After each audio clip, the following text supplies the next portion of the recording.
আসসালামু আলাইকুম রহমতুল্লাহ। সম্মানিত ভাই বন্ধুগণ, কেমন আছেন? আশা করি আল্লাহর রহমতে ভালো আছেন। আবারও হাজির হয়েছে আমি রোজ টিভি বাংলা নেটওয়ার্কে। তো ভাই বন্ধুগণ, আমাদের সমাজে মাজার কেন্দ্রিক কিছু প্রথা, সংস্কার ও শিরিক গভীরভাবে শিকড় গেড়েছে। বিশেষ করে বিভিন্ন মাজারের দিঘিতে কুমির পালন এবং সেগুলোকে ঘিরে সাধারণ মানুষের আবেগ ও বিশ্বাসকে পুঁজি করে গড়ে তোলা তথাকথিত ব্যবসা আজ উদ্বেগের কারণ হয়ে দাঁড়িয়েছে। সম্প্রতি বাগেরহাট খানজাহান আলী মাজারের দিঘিতে কুমিরের আক্রমণে ৮ বছর বয়সী এক শিশুর মৃত্যু ঘটেছে। এই ঘটনা আমাদের বিবেককে নাড়া দিয়েছে। প্রশ্ন উঠেছে, এই সকল স্থানের এমন প্রাণঘাতী প্রথা কি আদৌ কাম্য?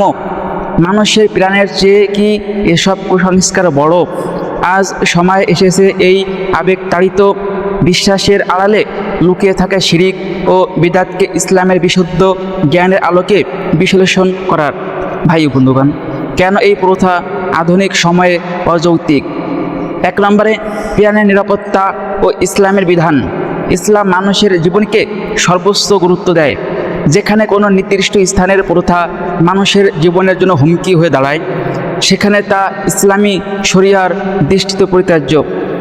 মহান আল্লাহ রাব্বুল আলামিন পবিত্র কুরআনে বলেছেন, যে কেউ অন্যায়ভাবে কাউকে হত্যা করল, সে যেন সমস্ত মানুষকে হত্যা করল, আর যে কারো প্রাণ রক্ষা করল, সে যেন সমস্ত মানুষের প্রাণ রক্ষা করল।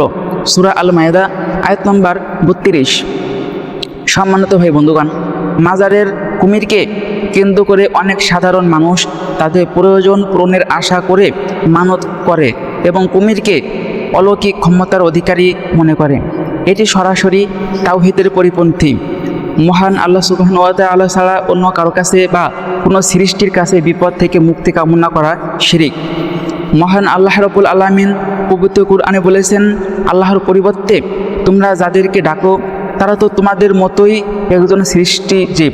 সূরা আল আরাফ আয়াত নম্বর ১৯৪। দুর্ভাগ্যজনক হলেও সত্য ঘটনা যে মাজার কেন্দ্রিক এক শ্রেণীর অসাধু চক্র সাধারণ মানুষের অগ্রতাকে পুঁজি করে ব্যবসা চালিয়ে যাচ্ছে। কুসংস্কার ও অলৌকিকতার দোহাই দিয়ে তারা মানুষকে মূল ইসলামী পথ থেকে বিচ্যুত করেছে। ইসলামের কোথাও এমন নেই যে মৃত ব্যক্তির মাজারে কুমির পুষলে বা সেখানে সেগুলোকে মানত করলে কোনো সওয়াব পাওয়া যাবে। হাদিসে এসেছে যে যে ব্যক্তি আমাদের নির্দেশের বাইরে কোনো কাজ করবে তা প্রত্যাঘাত হবে। সহিহ বুখারীর হাদিস, হাদিস নম্বর 2697। সহিহ মুসলিম শরীফের হাদিস নম্বর 1718। তো ভাই বন্ধুগণ, মাজারকে কেন্দ্র করে যা কিছু শরিয়া সম্মত নয় তা বর্জন করাই ঈমানের দাবি। রাসূলুল্লাহ সাল্লাল্লাহু আলাইহি সাল্লাম কঠোরভাবে সাবধান করেছেন বিদআত ও শিরক থেকে। রাসূলুল্লাহ সাল্লাল্লাহু আলাইহি সাল্লাম আরও বলেছেন, তোমরা আমার সুন্নত ও আমার পরবর্তী সুপথপ্রাপ্ত খলিফাদের সুন্নত শক্তভাবে আঁকড়ে ধরবে।